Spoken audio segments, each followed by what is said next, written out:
Returning now to one of our top stories, Anthony Albanese's national plan to lower energy prices could be under threat amid an 11th hour request for the New South Wales and Queensland governments to impose their own domestic coal price caps. It's a move that would avoid the Commonwealth having to pay tens of billions of dollars in compensation to producers. Joining me now live is Environment Minister Tanya Plibersek.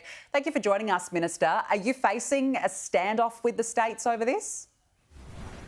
Oh, no, I don't expect that at all. We've had very cooperative relations with the states on the energy crisis, and I know that my colleagues will be speaking to state leaders, the Prime Minister will be speaking to state leaders, and I no doubt the Energy Minister is speaking to his counterparts as well.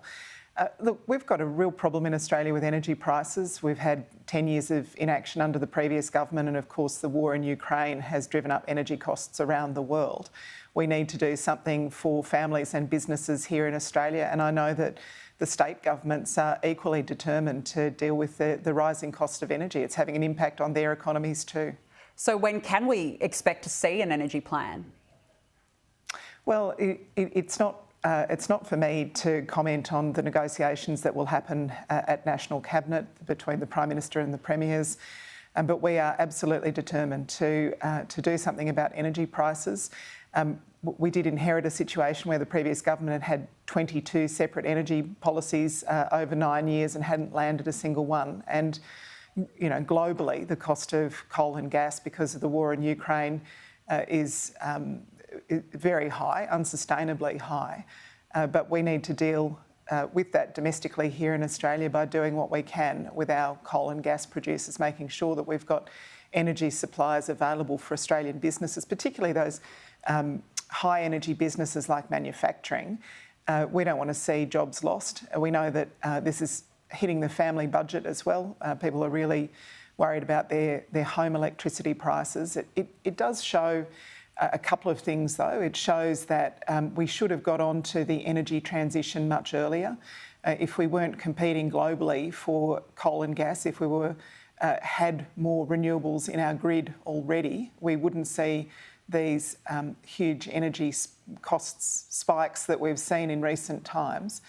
It shows why the transition to more renewable energy is so absolutely vital to keep costs lower so that Australia can be more self-reliant when it comes to energy. All right, let's talk about coal. Sky News has obtained a leaked document report that shows that more than 500 jobs will be lost in the Hunter when coal power stations close. Why hasn't the full report been released?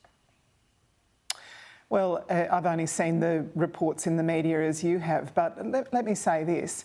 From memory, Liddell signalled that it was closing in around 2015. If the previous government has made no plans for energy transition. Since we've come to government, in the few short months we've been in government, we've announced our $20 billion Rewiring the Nation program. We're working to make sure that areas that are highly dependent on cheaper energy, those big industrial areas, actually have a plan for their future. We're working to make sure that around $3 billion of the Rebuilding the Nation fund's been set aside for investment in renewables and other new energy types as well. We need to get energy costs down. We need to have cheaper, reliable energy to support Australian businesses. We're getting on with that.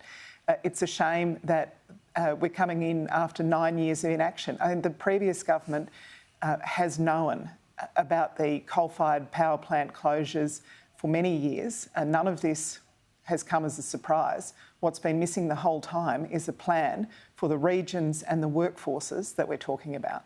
All right, I want to ask you about the Great Barrier Reef. The UN says it should be listed as in danger. Is it in danger? Well, that's not exactly what's happened. There's been a technical report sent to a UN body that will consider whether to list the reef as in danger.